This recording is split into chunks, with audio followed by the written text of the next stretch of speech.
Hello there. I'm posting one another example of my chess training session.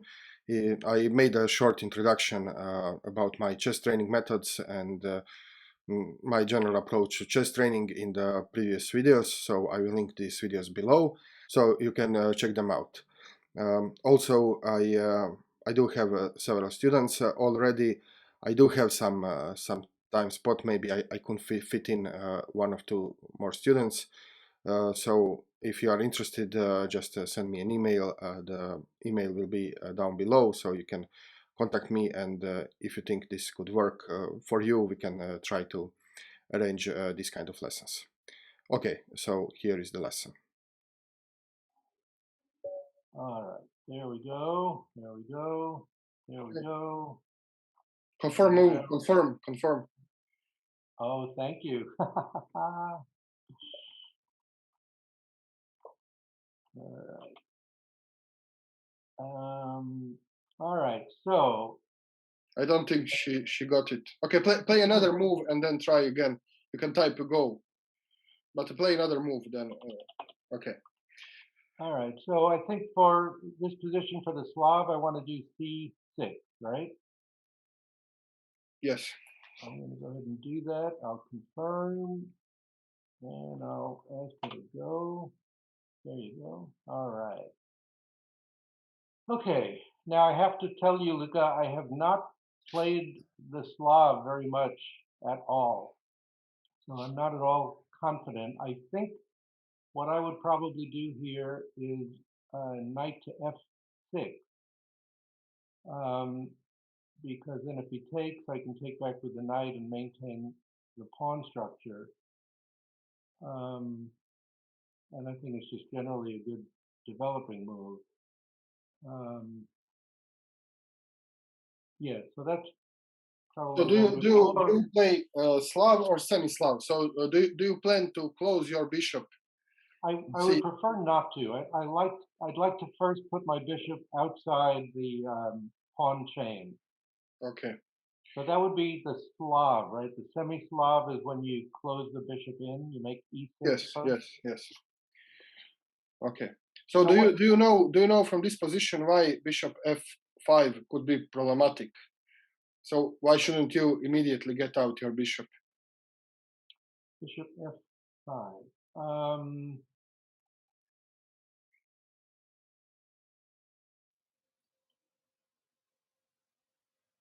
No, I don't. Maybe even this would work now. But I will just tell you the something you need to keep in mind is his move queen to b3. So his move queen to b3 will attack simultaneously d5 and b7. So if your bishop is out, then your b7 pawn will be unprotected, and then he can use this double attack tactics. Maybe not in this position, but he could maybe in the future. So if you move this bishop, you need to be aware of queen to b3. Oh, very interesting. Thank you. Yeah, and that reminds me in the London, I often face queen b3.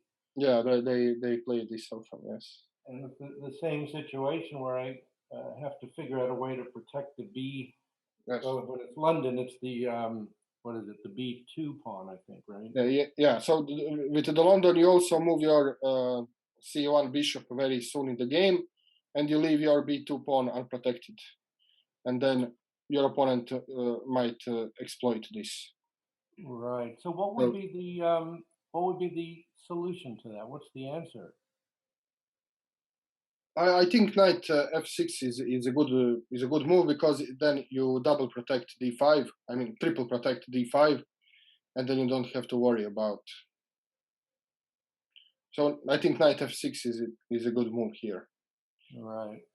I don't know much theory about. I used to play Slav and semi-Slav, but yeah, I have some experience. I don't know much theory. All right. So he's attacking the d5 pawn again. Two attackers, two defenders at the moment. How No, many? actually, I'm How sorry. many Two defenders? attackers, three defenders. Three defenders. Okay, so it's overprotected. So even if he tries now queen to b3, you still have your pawns protected. right, right. Um, so in the Slav, I think the next move would be e6, right? But for the semi-Slav, would this be a reasonable time to move bishop to f5?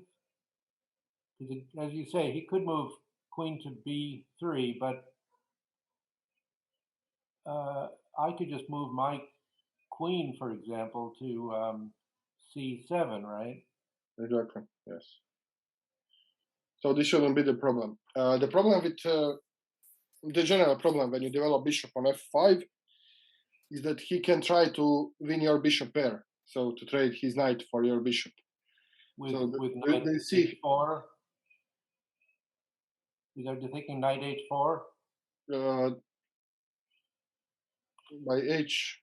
Sorry, what did you say? E4. If he moved knight Knight h4, h4. Yes, yes, exactly. So knight h4. So you need to know how will you handle knight h4. right, right. And once again, that always comes up in the London. And what I normally would do in that situation, especially if I haven't castled yet, I would move my bishop back uh, to g6 here, or g3 in the London. And then if he takes, yeah, I lose the bishop pair, but I do gain the open H file. Okay, this is one option. This is, but usually, I mean, maybe it's good, but usually if you are black, you don't.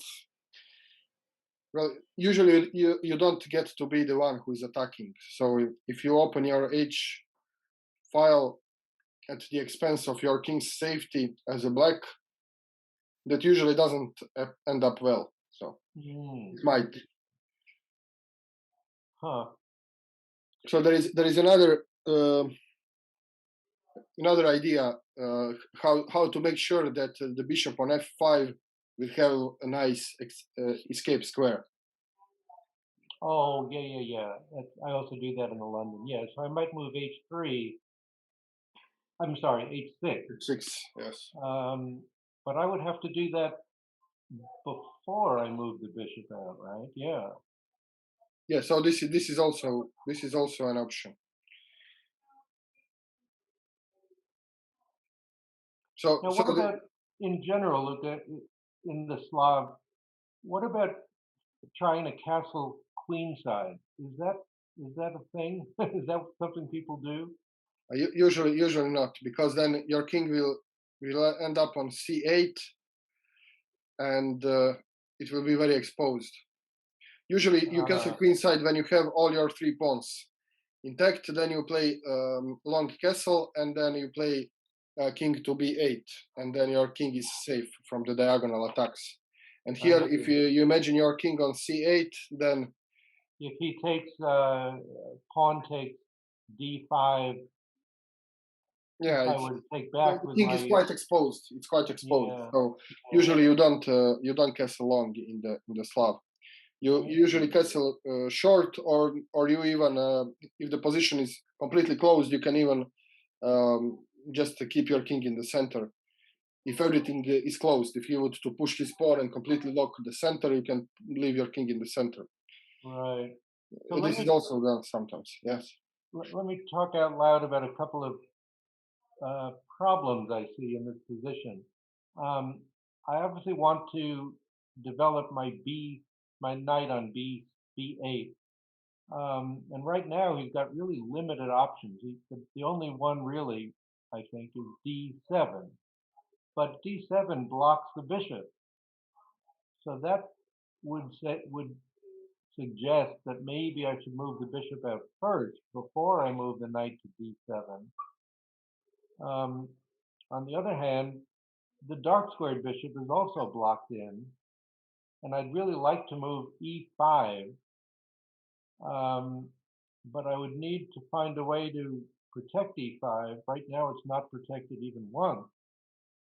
If I move my knight to d7, at least it would have one protector. Um, but maybe it's just too soon to think about that. Usually when you play as black against d4 and you play d5, then usually e5 is not a break move you can achieve because he can always add more defenders than you. So usually e5 is not the breaking move, but the breaking move you are looking for, not right now, but in the game is c5. So this is Huh. something you can do because if your knight is on d7 and your bishop is on e7, let's say, and you can put your rook on c8, so you can see that this c5 is made sure is secured. E5 Okay. is almost never possible except if you play Chigorin defense and then only in some lines. Chigorin is when you play knight to c6 immediately. So d5 knight to c6, then you are looking for the e5 break. But this is the exception. In most cases, you don't you cannot achieve this e5 break. So And you that don't. and that that would not be the Slav at all, right? Yes, in Slav, no, I don't see. Maybe if he allows you, but usually you don't. Right. Usually it's not the So break you are looking for. So so here's the thing. I really want to develop my dark squared bishop and also make room for castle and king side. But I don't want to move e6. I know that would be the semi-Slav, okay, um, and it would block in my bishop. I'd like to avoid it, but I also can't move e5 for the reasons we've talked about. So that kind of leaves me with I would have to fianchetto the dark squared bishop on g7. Is that kind of the normal procedure? it, well, it's not very often to see. It's not very often to fianchetto in Slav and semi-Slav setup. So in Slav and semi-Slav setup, your center pawns will be on the light squares. So your dark square bishop is a strong bishop, and it's strong in the center. So I don't think you need to waste time on fianchetto because fianchetto is always kind of wasting the time. So you do Huh. fianchetto if you must or if you are white, but if you are black, you don't want to do fianchetto unless you are playing King Indian setup or something like this. But in this, Not in the Slav. not in the openings in which you fight for the center because you don't have time. You have to wait several moves, and then and you don't have to because your center pawns will be on the light squares forever. So your dark square bishop can go out to just normally on a classical diagonal. Interesting. So how do I solve the problem of developing the dark squared bishop without blocking in my light squared bishop? So you can first develop your light square bishop, and but then you just need to make a decision if he plays knight h4. Will you Are you ready to part with your dark square bishop? And this is also an option, although he does win a bishop pair, but your your light square bishop is the weakest piece you have because all your pawns will be on the light squares. So your light square bishop is not something you should be crying about if you lose it over the night. So you can either play, I would say, neither play bishop to f5 immediately, or you can play h6 as a preparation Right. before playing knight f5. And I think h6 is a useful move, nevertheless, because you will stop him from his bishop to come to, for example, g5 and pin your knight. Right. So I think Right. h6 is a move which is usually played in Slav, semi-Slav, and Queen's Gambit declined. I think in all Ah, these openings, h6 is played sooner or later. So all I think right. so. I, You I can you can really try get it. h6 and then go bishop f5, and then, like you said, e6, and continue normal development. Got it. Wow. That makes such good sense logically. Um, you know, this really goes back to Luca what you said in your earlier videos about don't learn the opening. This Yeah, is such a perfect example. I could have just studied on Chessable, and I would have eventually learned, okay, in this position you do H H6, but I wouldn't have understood anywhere near as well as I do now. Why? What is the logic behind it? Now I get it for sure. Okay. All right. So he moved E6, and I think I don't see any reason not to play out the plan we just talked about. Bishop F5. Okay. Aha. Now this is also very similar to what I've seen in the London. When I play London, I always make this move. He just made D3, and I hope I'm always wishing and hoping that he will take, because then when I take back with my queen, I've got a really nicely developed queen in the center of the board. So I normally would not take in against the London if I'm black. Um, um, and so I'm thinking that now that I've made that little escape square on H7, this would be a decent time to use it. Okay, but then your knight will end up on H7 if he takes. And this is not, I think, great square for knight. Knight on H7. It's a little... So I was thinking I would have taken back with the rook, with thoughts of possibly doubling the rook on the H file later on at some point. Yeah, but if you take with the rook, there are several problems. So first of all, you will not be able to castle, and you are black and you want to castle because he's the one attacking usually. Yeah. And second of all, he could then play queen to D3 with with kind of tempo. He will be attacking your rook, and then you will not be allowed to move your knight because your knight has to defend the rook. So he will play queen D3 with tempo anyway. I see. But let me try to guide you with questions. So you said in London, you would not take, but what is the difference between London and this position? The main difference in the position. Good question. I think the main difference is that his B knight is on C6 instead of D2, and also his C pawn, is on C4 instead of C3. But what is the main characteristic of London? The main move which distinguishes London from... Yeah, of course, his bishop isn't outside, his dark squared bishop isn't outside his pawn chain. Exactly. So in the London, his dark square bishop, since it is outside the pawn chain, the dark square bishop is the strong bishop because it's outside the pawn chain. And this dark square bishop is usually the attacking piece for white's attack. But now, since this bishop is behind the pawn chain, now you can ask yourself what is his good bishop and what is his bad bishop. And also you can ask yourself what is my good bishop and what is my bad bishop.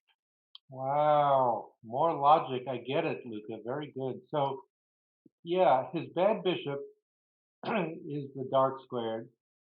His good bishop is the light squared bishop because his pawns, for the most part, are on dark squared.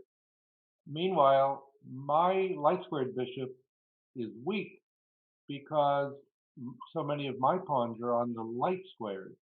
So if I take his bishop, yes, he gets his queen, he develops his queen, but it's a good trade for me. My light square bishop or his light square bishop is a good trade for me, right? Exactly. And if you want to save, let's say that you want for some reason to save your light square bishop, you still need to waste the tempo. So you should move your light square bishop and you will waste the tempo. Right. So yes, he will get the tempo by taking back with the queen. He will develop, so he will get the tempo, but you cannot avoid giving him a tempo anyway. Right, right, right. Okay, that's great. I get it. All right, so bishop takes bishop. No big surprise. So now here I am thinking, all right, a couple of things.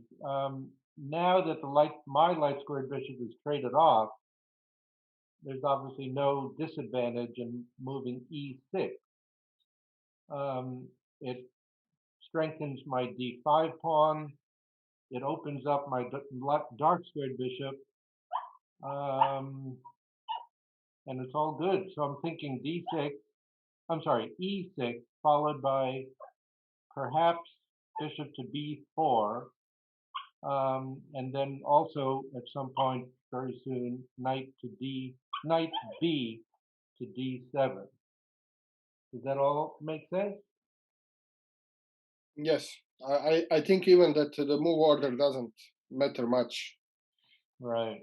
So you can so your goal is to play e6, knight d7, and develop your bishops. So you can do it in whichever order you want, I think. Right. Okay. Because the position is pretty closed, so you don't need to worry about. Okay. Yeah. Now, all right. So in this situation, I'm thinking either to develop the dark squared bishop, and I'll talk in a minute about where I might go, or to move the knight to d7. I noticed that he has a nice outpost right now for his knight on e5. And if I move knight d7 before he moves e5, I wouldn't say I'm taking it away from him, but uh, if if if he moved after I did knight to d7, and he took back, d takes e5, I would probably move the remaining knight to d7, and that would support a. I was going to say that would support a break move on c5, but he no longer has a d4 pawn. So I could just move to c5 if I wanted to. I don't know. I'm getting a little. So okay, there is his threat. I mean, kind of threat to go to knight e5, but I wouldn't be too scared, because what if he comes to knight e5? He can stay there. Right. He's not really attacking anything or threatening anything with that. I mean, it is an active piece, but I don't see how can he hurt you. So you can just play knight to d7 in whatever in whatever moment, and you'll be fine. Right. So I would say that your main two goals is to complete your development. So you want to develop your bishop, your knight, and to castle. Right. So I think you can do it in many different move orders. And right. So it seems like moving the bishop is best because it really accomplishes two things. It develops a piece, and since I know I want a castle on the king side, it gets me one move closer to doing that. So now let's talk about where I might put it. If I put it on d6, he could very easily just move his pawn to c5, and then I'm just going to have to move it again. Maybe that's not the worst thing in the world. But it seems like he's grabbing space, creating an even stronger pawn chain, and I'm having to kind of retreat my bishop a little bit. So I don't really like that so much. The other two possible ones would be b4, but I see the same problem. If I move b4, he could easily just move a3. If Hmm. I went back to a5, he could bring his b pawn up to b4. All the time moving his pawns forward, getting more space, attacking my bishop, and at the end of the day, I'm going to end up retreating probably to c7. So that doesn't look good for me at all. And then the other option is just moving to e7. It seems like a very safe move, also kind of a passive move because the bishop won't really be doing anything from there. But at least it opens up the potential for castling, and the bishop is certainly better developed than it is now. So I think with all of those thoughts in mind, I would probably go bishop e7 here.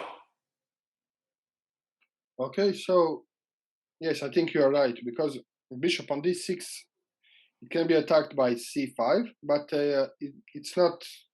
I don't see a threat. Maybe you have to then move your bishop back to say c7, and then you can play b6 uh, in the future and break his pawn chain. So it's not a problem, but the problem is that if your bishop is on c7, then you don't have c7 for your queen. Right. I'm sorry. So another problem with bishop on d6 is that he can play e5, and then he is threatening to fork you with sorry, e4. He could play e4, and then he has this threat to fork you on e5. Right, right, Then you will right. be forced to take, and okay, maybe it's not bad, maybe it is, but when you have this is a good pattern to remember. So when your knight is on f6 and your bishop is on d6, there is always a threat to fork it with. Right, right, right. Yep, And even if he, for example, if he imagine that your bishop is on d6 and your knight is on d7, and he plays knight e5, then you cannot take the knight with your knight because again he will be forked after he takes d takes e5.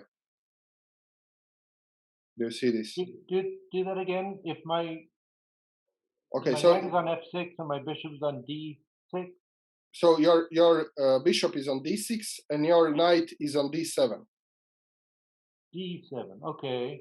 d7, and then he Oh, plays knight d7. d7. Okay. So imagine your bishop on d6 and your knight on d7. Can you draw? Maybe you can draw arrows. And do you know how to draw arrows with right click?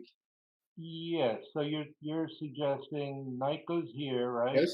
Okay. Bishop goes here. Okay. And now he plays knight e5. Okay. Oh, I see. That's Yes. where I wouldn't be able to take Exactly. this way. Exactly. So these are the problems when you have the bishop and the knight. So knight on f6 and bishop on d6 in this forking distance. Wow. Yep, yep, yep. I'm I, I've fallen prey to the knight and bishop fork with the pawn enough times that I can see it coming and I can avoid it. Yes. But this is a much more subtle, more complicated variation to get to that same point. Um, yeah, I see. Huh, huh, huh. Very interesting. So that's yet another reason to avoid uh, moving bishop to d6. Yes. So with all of that said, I'm liking bishop to e7. Okay. Okay. Aha. Ah. Okay. So he plays a pawn break. Wow. So many ways to think about this. Wow.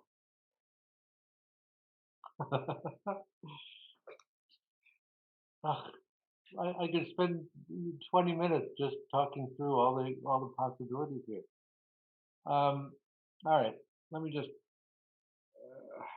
run through what I see as Okay. possible threats. Obviously, the move e5 is a threat. I don't know if that is really a problem for me.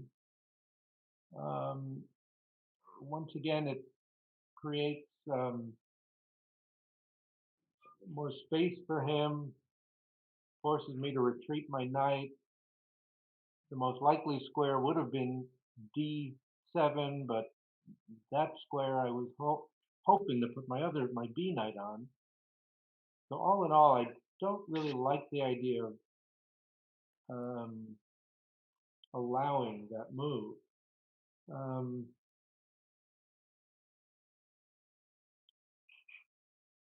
Another thing he could do is to take my d5 pawn with either of his pawns on the fourth rank, e4 or c4. If he took either of them, I would want to take back. If he takes again, um, the end product of all this, if he wants to trade knights as well, would be a d pawn all by itself, an isolated d pawn, I think, right? If he takes, I take, he takes, I take, Mm-hmm. meaning I take with my knight. Knight takes d5, and then if he goes knight takes d5, and I Mm-hmm. take back with my pawn, I have an isolated queen's pawn. Um, I know that's not necessarily bad, but it certainly seems like a much weaker situation than I have right here. Um, so those are the main threats I see, either e5 or taking my d5 pawn with either of his pawns. Um, and one thing that just occurred to me as an interesting variation, I, I don't like the idea of wrecking my center pawn structure that way. And one way to preserve at least part of it, I like the structure of the f7 and the e6 pawn, and also the b7 and the c6 pawn. Mm-hmm. Um, that seems like a nice strong base. Um, I can't protect d5 in this position.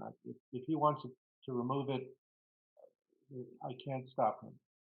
But but I think I can protect um, that other structure, the FE and BC structure, if I take D takes C4 with tempo. So he's doubtless going to take back with his queen, but that would be a forcing move. He would have to either move his queen or take back with his queen.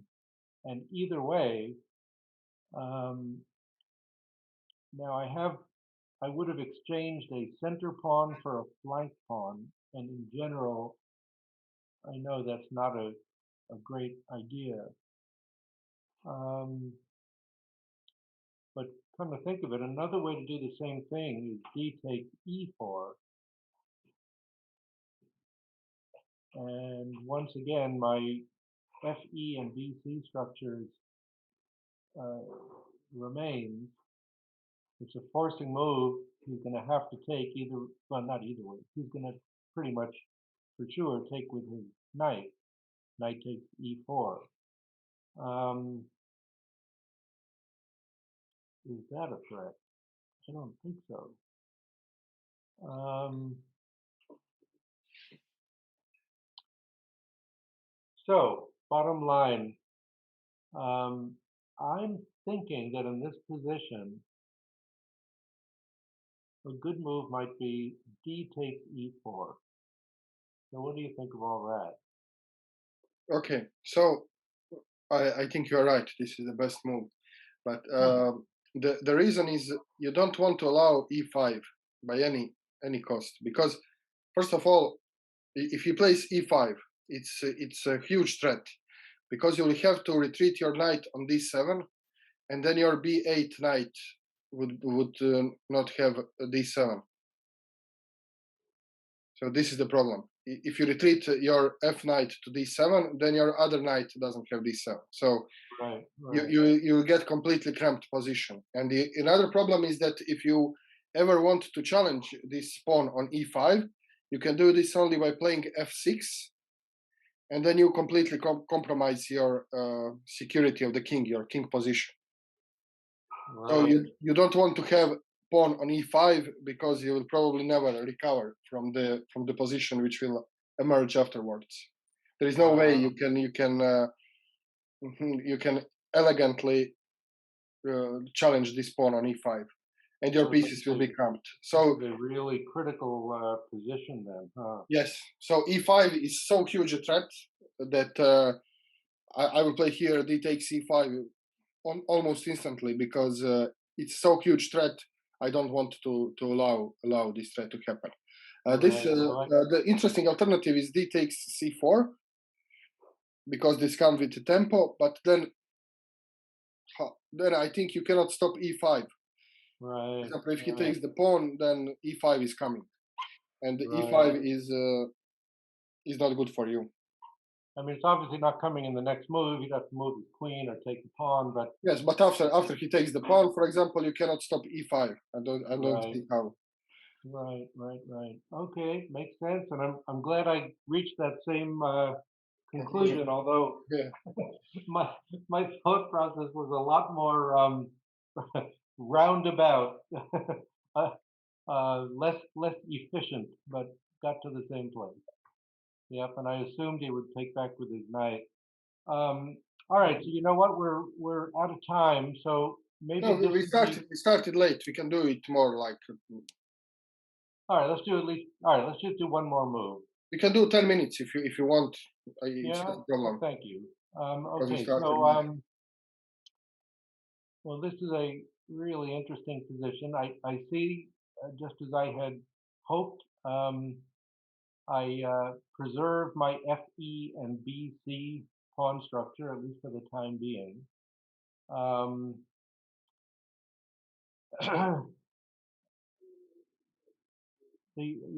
One obvious question is it a threat? Do I need to worry about him taking my knight with his knight? Knight takes f6. I'm pretty sure the answer to that is no. If he takes, I can easily take back with my bishop. My bishop is actually, I think, better positioned there than it is now, so that's a fine trade for me. It opens up the light diagonal for his queen, but I don't think that's a problem right here. He doesn't have a light squared bishop to back his queen up, so the queen alone I don't think is a big deal, especially if we've exchanged knights, so not a problem. So I'm thinking here, no reason not to castle. That was my plan originally. I don't see any threat that would cause me to change that. I'm looking at knight to e5 right now as a possible threat, but I don't think it's anything I would have to worry about. My next move is going to be knight to d7 probably. So I would be challenging that knight. All right, so bottom line, I think just castle short in this position. Okay, so your next two moves you said will be castle short and the knight to d7 most likely. Unless he takes my knight, then it would be bishop to. Okay, unless he yes, but let's say you're allowed to make two moves. So you will castle and put your knight on d7, and this is okay. So you just need to think what is the better move order, because if you put your knight on d7 now, for example, then you have an option. If he takes your knight on f6, you can recapture with your knight. So this is the advantage of playing d7 right away. So maybe you would be better off taking with the knight. Oh, interesting. in that case, because then your knight on your b8 knight would suddenly get much more much more active than if it just stayed on d7.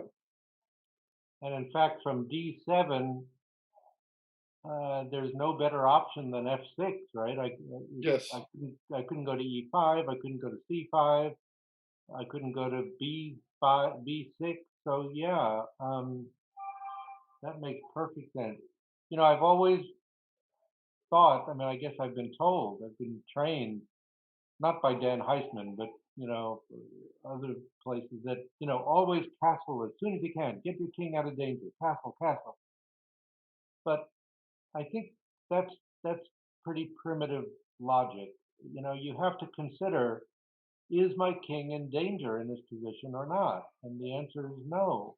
And so there is no particular urgency. And if there's a good reason to do another move first, like you just articulated, um, make the other move first. There's no downside. There's no danger, Yes, if right? I mean if you are ready to castle, if you can castle at any time you want, but you see the better move, especially if this is developing move, then it's okay. I think it's not good to delay castling, to start playing with your pieces before you castle. So I think if your piece is developed, so to make second move with the same piece if you are not castled. This usually is not recommended. But if you can choose between developing move at castles, I think they're pretty they're equally good usually.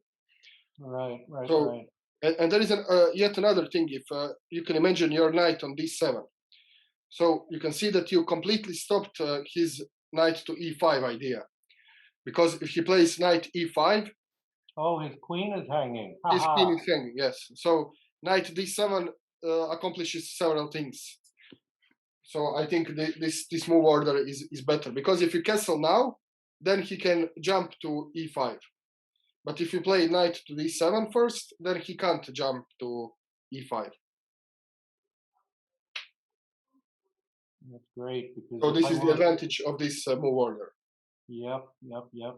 That makes perfect sense because if he gets to e5 before I get to d7, he gets to decide whether or not to trade those knights, not Yes, me. Um, and in fact, it wouldn't even be a trade. It would just be if I get there first, that move would just be a super blunder. End of the game. If he yes, moves knight to e5. All right, makes great sense. I'm going to do knight to d7 here, and my guess is that Maya is going to take on f6. Knight takes f6. Let's see. yeah. I think I'm getting to learn how Maya thinks. And I like what you said before, so I'll take back to the knight. Aha! So now he moves knight No, to he e. moves because your knight is there. Yes, okay.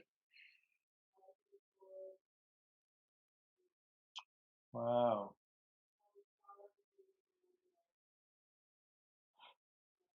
All right, you know what? I think this is probably a good spot. My move. Why To don't stop. we Okay, freeze it here? Now okay. you were saying if I resign here, it'll it'll always remain on my profile Yes, and as then a you can game pick that up the ended. position. Exactly. Yeah, so once I resign, I can grab the fen, I can save it, and pick it up right here. Um, next lesson, which is not next week, but in 2 weeks, right? Okay.